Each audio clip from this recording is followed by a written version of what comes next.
আসসালামু আলাইকুম ওয়া রাহমাতুল্লাহ। পৃথিবীর নিকৃষ্ট শাসক নমরুদ আল্লাহ রব্বুল আলামিনকে হত্যা করার জন্য কিভাবে শকুনের উড়ন্ত যান তৈরি করেছিল এবং কিভাবে শকুনের যান দিয়ে আসমানে উড়ে গিয়েছিল, আবার কিভাবে জীবিত অবস্থায় আসমান থেকে জমিনে ফিরে এসেছিল, কেন আল্লাহ তাআলা নমরুদকে আকাশের উপরে ধ্বংস করে দেননি এবং কি জন্য নমরুদকে একের পর এক সুযোগ দেয়া হয়েছিল। প্রিয় দর্শক, শুরুতেই বলে রাখি, নমরুদ এবং ফেরাউনের মধ্যে একটি গুরুত্বপূর্ণ পার্থক্য ছিল। ফেরাউন জানত আল্লাহই হচ্ছেন পৃথিবীর সৃষ্টিকর্তা, পালনকর্তা, কিন্তু জেনে শুনে সে এটা গোপন করত। কিন্তু নমরুদ ছিল মাথা মোটা। নমরুদ এবং ফেরাউন দুজনেই নিজেকে খোদা দাবি করেছিল, কিন্তু নমরুদ কখনো জানত না যে তার উপরে আরেকজন সৃষ্টিকর্তা রয়েছে। আর এজন্যই আল্লাহ রব্বুল আলামিন ফেরাউনের থেকেও নমরুদকে বেশি সুযোগ দিয়েছেন নিজের ভুল বোঝার জন্য। ঘটনার শুরুতে বলে রাখি, ইব্রাহিম আলাইহিস সালামকে যখন অগ্নিকুণ্ডে নিক্ষেপ করা হলো এবং সেখান থেকে অক্ষত অবস্থায় তিনি জীবিত বের হয়ে আসলেন, তারপর থেকেই নমরুদ ইব্রাহিম আলাইহিস সালামের কাছ থেকে বারবার তার সৃষ্টিকর্তা সম্পর্কে জানতে চাইতেন। নমরুদ প্রকাশ্যে বলেছিল, আমি তোমার স্রষ্টার সাথে যুদ্ধ করে তোমাকে বুঝিয়ে দেব যে আমি সবচেয়ে বড়। জবাবে ইব্রাহিম আলাইহিস সালাম বারবার এক এবং অদ্বিতীয় খোদার দাওয়াত নমরুদকে দিতেন। নমরুদ বলতো, আমি অন্য খোদার বশ্যতা স্বীকার করতে পারি না, তবে আমি শীঘ্রই তোমার খোদার প্রাণ শেষ করে তার রাজ্য কেড়ে নেব। নাউযুবিল্লাহ। হযরত ইব্রাহিম আলাইহিস সালাম বললেন, হে কাফের নমরুদ, তুমি আমার আল্লাহর নিকট যাবে কেমন করে? নমরুদ জবাব দিল, সেজন্য তোমার চিন্তা করতে হবে না। এরপর পাপিষ্ট নমরুদ পাপাত্মা ইবলিশের পরামর্শ অনুযায়ী 4টি শকুন পাখি লালন পালন করে এগুলোকে হৃষ্টপুষ্ট করল এবং ইবলিসের সহযোগিতায় এই শকুন পাখিগুলো নমরুদের কথা মতো তার ইশারায় তার কাছে এসে উপস্থিত হতো। তারপর নমরুদ 4টি মোটা তাজা মেষকে জবাই করল, তার চামড়া খুলে ফেলে তার মাংস শকুনিদের মাথার উপরে এমনভাবে ঝুলিয়ে দিল যে শকুনগুলো সেই চামড়া থেকে মাংস খুঁটে খাওয়ার জন্য উপরের দিকে যখন মুখ উঠাতো, তখনই নমরুদের সৃষ্টি করা স্বয়ংক্রিয় যানটি আকাশের দিকে উঠতে থাকত। এখানে এই মেকানিজমে পরিপূর্ণ সহযোগিতা করেছিল ইবলিস। আল্লাহ পাকও চাইছিলেন নমরুদ যেন তার মনের আশা পূর্ণ করতে পারে, কেননা নমরুদ ইব্রাহিম আলাইহিস সালামের সাথে শপথ করেছিল যে কোনো মূল্যেই সে আকাশে উঠবে এবং ইব্রাহিমের খোদাকে ধ্বংস করে দিয়ে তারপরে সে ইব্রাহিমের কাছে আসবে। তারপর নমরুদ যথারীতি তীর ধনুক নিয়ে একটি স্বয়ংক্রিয় যান তৈরি করল, যার 4টি কোণা রইল। 4 কোণায় 4টি শক্তিশালী শকুনকে বেঁধে দেওয়া হলো। ইবলিস শকুনগুলোর উপর ভর করল। অতপর শকুনগুলো নমরুদের ঝোলানো মেষের চামড়ার দিকে মুখ উঠানো মাত্রই যানটি আস্তে আস্তে উপরের দিকে উঠতে থাকলো, কেননা শকুনগুলো সেই মাংস খাওয়ার জন্য উঠছিল। এভাবে শকুন 4টা মাংস দেখে তা ধরার জন্য ক্রমে ঊর্ধ্ব অভিমুখে উঠতে লাগলো। সেই সাথে নমরুদের সেই স্বয়ংক্রিয় যানটিও উপরে উঠতে লাগলো। নমরুদ নিজের জন্য কয়েকদিনের উপযোগী খাদ্য ও পানীয় সঙ্গে নিয়েছিল। এভাবে একাধারে 3 দিন 3 রাত ক্রমাগত উপরে আরোহণ করার পর সে মনে করল যে এখন আসমানের খোদার একেবারে নিকটে চলে এসেছে। নাউযুবিল্লাহ। এরপর নমরুদ সেখান হতে উপরের দিকে কতগুলো তীর নিক্ষেপ করল। আল্লাহ তাআলা ফেরেশতা জিবরাইল আলাইহিস সালামকে বললেন, জিবরাইল, আমি আমার পরম শত্রুকেও নিরাশ করি না, তুমি নমরুদের মনের আশা পূর্ণ করে দাও। তার নিক্ষিপ্ত তীরের প্রত্যেকটির মাথায় একটি মাছের রক্ত মেখে দাও, যাতে নমরুদের এ ধারণা হয় যে সে আসমানের খোদাকে নিহত করেছে। ফেরেশতা জিবরাইল আলাইহিস সালাম আল্লাহর আদেশ অনুসারে নমরুদের তীরের মধ্যে রক্ত মাখিয়ে আবার এমনভাবে নিচে প্রেরণ করল যাতে নমরুদের স্বয়ংক্রিয় যানের উপরে অধিকাংশ তীর এসে পড়ল। ওই রক্তমাখা তীরগুলো নমরুদের শক্তিচালিত রথের উপর পতিত হলো, যা দেখে নমরুদ খুবই খুশি হলো এবং সে ধরে নিল ইব্রাহিমের খোদাকে সে নিহত করতে পেরেছে এবং অত্যন্ত আনন্দ নিয়ে সে এবার নিচে নেমে আসার সিদ্ধান্ত নিল। কিন্তু ভাবনায় পড়ে গেল যে সে নিচে নামবে কি করে।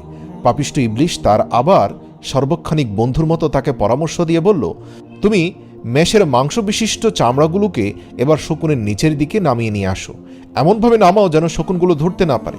এভাবে শকুনগুলোর মাথা নিচের দিকে নেমে গেলে তোমার যানটিও নিচের দিকে নেমে যাবে। এভাবে আবার একাধারে 3 দিন 3 রাত নামার পর নমরুদ জমিনে এসে পৌঁছালো। পাপিষ্ঠ নমরুদ তখন গৌরবের অহমিকায় অস্থির হয়ে পড়ল।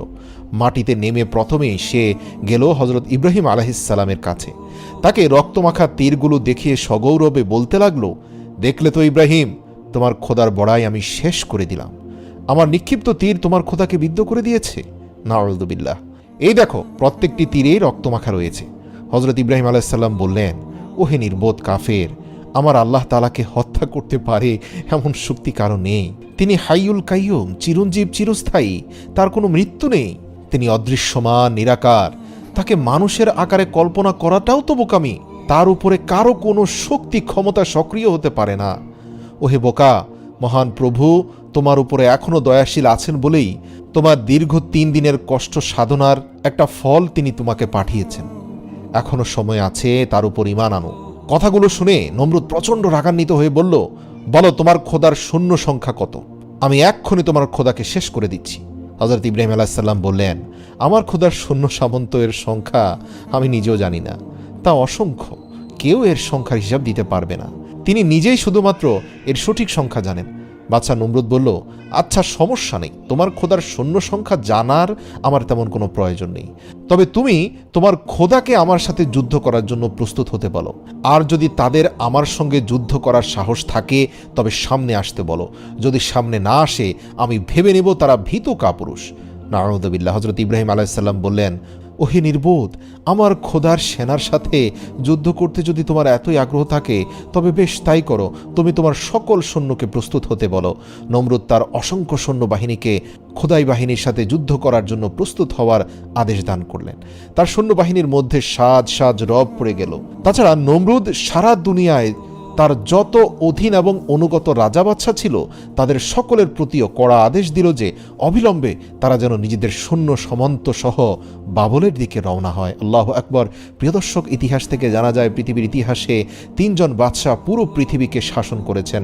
এদের একজন সুলাইমান আলাইহিস সালাম, দ্বিতীয়জন জুলকারনাইন এবং তৃতীয়জন নমরুদ। নমরুদের নির্দেশে পুরো বিশ্বের সকল সৈন্যবাহিনী এক প্রবল আসমানি সৃষ্টিকর্তার বিরুদ্ধে যুদ্ধের জন্য প্রস্তুত হলো। আল্লাহু আকবার। এই আদেশ পেয়ে বাহিনীতে যত সমান্ত আছে সব নিয়ে রাজা বাদশাগণ বাবলে এসে একত্রিত হলো। হযরত ইব্রাহিম আলাইহিস সালাম নমরুদের কীর্তিকলাপ দেখে আল্লাহর দরবারে দোয়া করলেন, হে মাবুদ, আপনি সকল কিছুই দেখছেন। বাদশা নমরুদ যেভাবে স্পর্ধার সীমা ছাড়িয়ে গেছে এবং অহংকারের ধারাকে সরাজ্ঞান করছে, তার দর্প শেষ না করলে দুনিয়ার সাধারণ জনগণও তা দেখে ব্যাপক আকারে বিভ্রান্ত হবে এবং বিপদে চলে যাবে।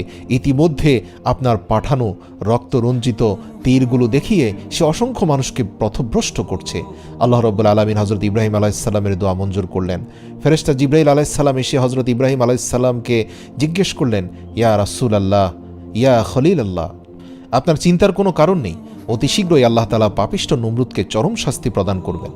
নমরুদ ও তার বেঈমান সৈন্য সামন্ত সকলেই ধ্বংস হয়ে যাবে। কথিত আছে যে বাবেলে বিভিন্ন রাজ্য হতে এত অধিক পরিমাণে সৈন্য এসে একত্রিত হলো যে তাদের তাঁবুর বহর প্রায় 50 মাইল এলাকা ব্যাপী বিস্তৃত হলো। আল্লাহু আকবার। হযরত ইব্রাহিম আলাইহিস সালাম নমরুদের এমন সৈন্য সামন্ত একত্রিত হওয়া এবং প্রস্তুত হওয়ার পরেও ইব্রাহিম আলাইহিস সালাম তাকে গিয়ে বললেন, হে নমরুদ, তুমি কার বিরুদ্ধে যুদ্ধ করতে চাচ্ছ? চিন্তা ভাবনা করে দেখেছ কি যার নিকট তুমি ও আমি সকলেই মুখাপেক্ষী, যিনি আমাদের সকলের রুজির ব্যবস্থা করেন, যার ক্ষমতা এত অসীম ও প্রবল যে ইচ্ছে করলে তিনি চোখের পলকে সারা পৃথিবী শেষ করে দিতে পারেন। তার বিরুদ্ধে এমন জাঁকজমকের সাথে যুদ্ধ প্রস্তুতি গ্রহণ করা পৃথিবীর সবচেয়ে বড় নির্বুদ্ধিতা। এখনো সময় আছে নমরুদ, তোমার প্রভু তোমার উপর এখনো দয়াবান। দেখতে পাচ্ছ এখনো আসমান থেকে কোনো আযাব নাজিল হয়নি, কেননা তুমি অজ্ঞ এবং মূর্খ। তাই তোমার প্রভু এখনো তোমার প্রতি ধৈর্যশীল আছেন। তুমি এক আল্লাহর প্রতি বিশ্বাস স্থাপন করো। ইব্রাহিম আলাইহিস সালামের কথা শুনে পাপিষ্ঠ নমরুদ বলল, হে ইব্রাহিম, তুমি আমার এই সামান্য প্রস্তুতিতেই ভয় পেয়ে গেছো বুঝি?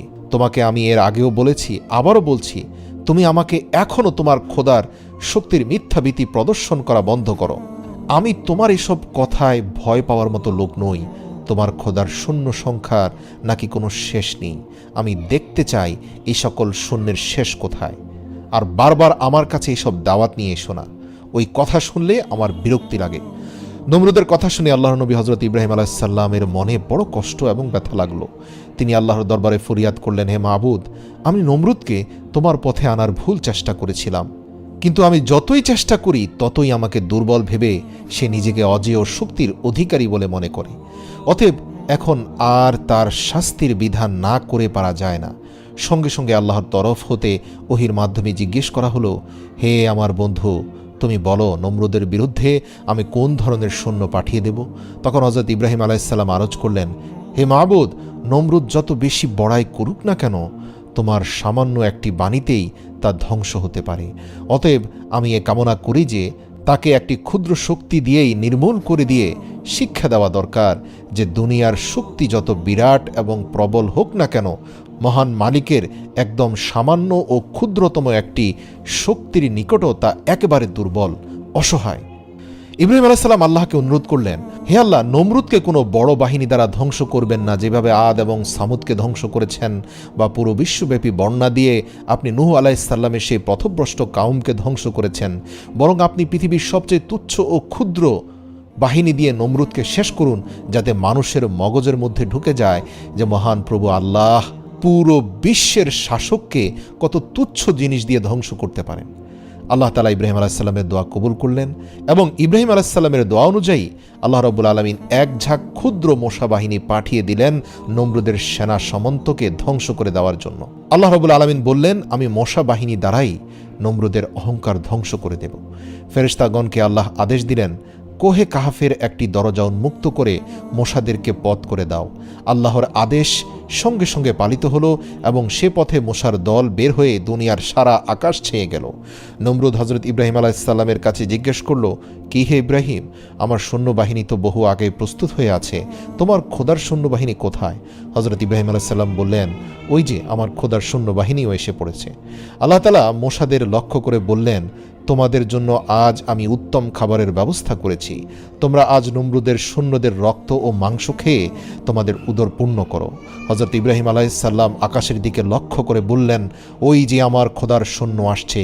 তখন নমরুদ ও তার সেনাগণ আকাশের দিকে তাকিয়ে দেখল যে একটা বিরাট ঘন কৃষ্ণবর্ণ মেঘের ছটা সারা আকাশকে আচ্ছন্ন করে ফেলেছে।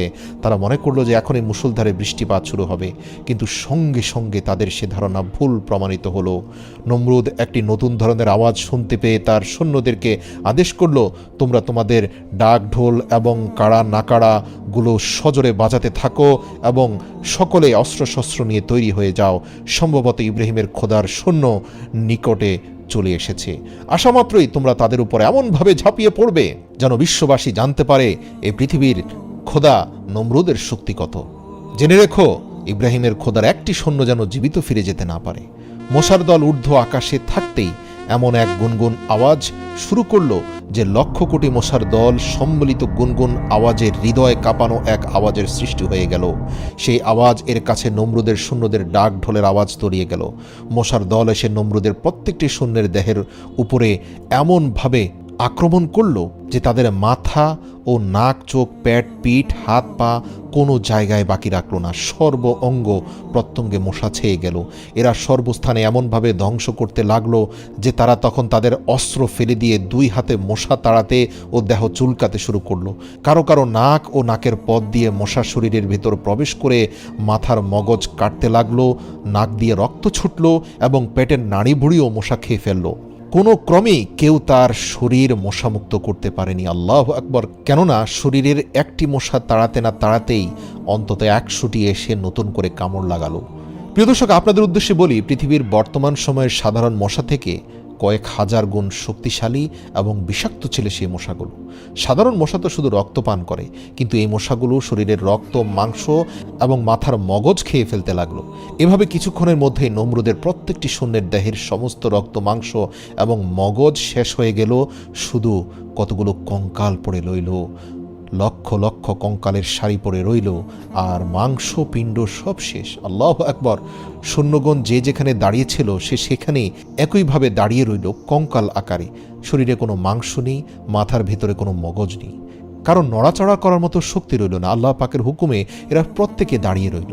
আল্লাহ পাকের অন্যান্য আযাবে বাতাসের প্রচণ্ড ঝাপটা থাকে, কিন্তু এই আযাবে একটু বাতাসও আসলো না যে কঙ্কালগুলো ডানে বামে পড়ে যাবে। দেখতে দেখতে সকলের জীবন শেষ হয়ে গেল। যুদ্ধের ময়দানে যখন এই অবস্থা, তখন বাদশাহ নমরুদ একটু দূর হতে তার সৈন্যদের এই দুরবস্থা দেখতে পেয়ে ভয়ে পালান করে নিজের মহলে এসে প্রবেশ করল এবং তার বেগমের কাছে বলতে শুরু করলো যে কোথা হতে যেন অসংখ্য মশার ঝাঁক উড়ে আমার সকল সৈন্যের রক্ত, মাংস ও মগজ খেয়ে ফেলেছে। তারা সবাই এখন প্রাণহীন অবস্থায় দাঁড়িয়ে আছে। আমি এভাবে না আসলে সম্ভবত এতক্ষণে আমার প্রাণ শেষ হয়ে যেত।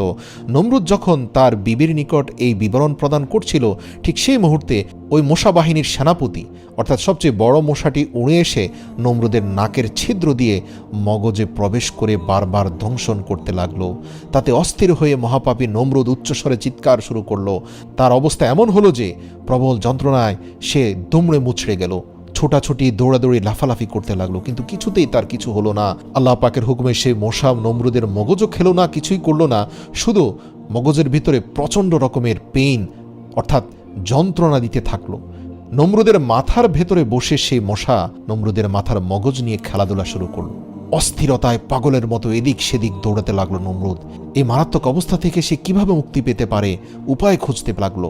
বাদশা দিশেহারা হয়ে নিজের পায়ের জুতা খুলে নিজেই তার মাথায় আঘাত করতে লাগলো। তখন মশাটির দংশন একটু কমলো, এতে নমরুদ আরাম বোধ করলো। কিন্তু যেই মাথায় জুতার আঘাত করা বন্ধ করা হলো, অমনি আবার মগজে মশার দংশন শুরু হয়ে গেল। নমরুদ অন্যান্য বস্তু, আরামদায়ক বস্তু দ্বারা মাথায় আঘাত করলে কিন্তু মশার দংশন কমতো না। শুধুমাত্র যখনই সে জুতা দিয়ে আঘাত করত তখনই মাথায় মশার দংশন কমতো। তাই জুতা দ্বারা মাথায় আঘাত করার জন্য দুজন কর্মচারী রাখা হলো। নমরুদ এভাবে কয়েক বছর বেঁচে থাকলো এবং প্রতিনিয়ত দুজন কর্মচারী মাথার মধ্যে জুতা দ্বারা আঘাত করতে লাগলো। সবচেয়ে ইন্টারেস্টিং ব্যাপার হলো, নমরুদের মাথায় যত জোরে আঘাত করা হতো নমরুদ তত বেশি প্রশান্তি পেত। চিন্তার বিষয় বটে, আল্লাহ রাব্বুল আলামিন ইব্রাহিমকে অগ্নিকুণ্ডে নিক্ষেপকারী বাদশাহ নমরুদকে শাস্তি দেওয়ার জন্য এমন অভিনব কৌশল অবলম্বন করলেন যা পৃথিবীর ইতিহাসে অন্য কোনো পাপিষ্ঠকে ধ্বংস করার জন্য অবলম্বন করেননি। আল্লাহ নমরুদকে তাৎক্ষণিক মৃত্যু দিতে পারতেন, কিন্তু এতে তার দম্ভ অহংকার শেষ হতো না। সেই সময়কালে পৃথিবীতে সবচেয়ে অপমানজনক শাস্তি ছিল জুতার বাড়ি। যদিও বর্তমানেও জুতার বাড়ি কোনো সম্মানজনক শাস্তি নয়, কিন্তু নমরুদকেই আল্লাহ রাব্বুল আলামিন পৃথিবীর ইতিহাসে একমাত্র বাদশাহ যাকে জুতার বাড়ি অন্তত কয়েক বছর খাইয়েছিলেন। নিজের মাথায় জুতা পেটা করার জন্য নিজের টাকাতেই লোক নিযুক্ত করে রেখেছিল নমরুদ। কি আশ্চর্যের শাস্তি! পাপিষ্ঠ নমরুদ একাধারে কম বেশি 1 বছর পর্যন্ত এভাবে জুতার আঘাত মাথায় বরণ করে নিয়ে মৃত্যু অবস্থার মধ্যে বেঁচে রইল। যে নমরুদ চরম অহংকারের সাথে নিজেকে খোদা দাবি করেছিল, যে সারাজাহানের প্রতিপালক মহান আল্লাহ তাআলার সাথে মহাপ্রতাপের সাথে যুদ্ধ ঘোষণা করেছিল, আজ তার কি চরম দুর্দশা ও কি চরম পরিণতি! এক পর্যায়ে এসে নমরুদের প্রজাগণ এই বিষয়টি নিয়ে খুবই চিন্তাভাবনা করতে লাগলো। আল্লাহর করুণার শেষ নেই, তিনি অফুরন্ত দয়া ও মমতার আধার। কাউকে তিনি সহজে ধ্বংস করতে ইচ্ছে পোষণ করেন না, অপেক্ষা করেন, ধৈর্য সহ্য অবলম্বন করেন এবং সময় সুযোগ দিতেই থাকেন। তিনি দেখেন বান্দা নিজের ভুল বুঝতে পেরে অনুতপ্ত হয় কিনা। যদি হয় তবে আল্লাহ তার সারা জীবনের অপরাধসমূহ ক্ষমা করে দেন। নমরুদের ক্ষেত্রেও আল্লাহ সেই একই নীতি গ্রহণ করেছিলেন। নমরুদ যখন দুর্দশায় ভুগছিল তখন আল্লাহ একদিন হজরত ইব্রাহিম আলাইহিসসালামকে বললেন, হে নবী, তুমি আবার একবার নমরুদের কাছে গিয়ে বলো এখনও সময় আছে, সে সর্বশক্তিমান এবং অদ্বিতীয় আল্লাহকে স্বীকার করে কিনা। এই ব্যক্তি অজ্ঞ, মূর্খ, তাই তুমি দেখো, সে তো অনেক কিছু দেখেছে, এখনও কি তার ঈমান আনার ইচ্ছে আছে? এটি তার শেষ সুযোগ।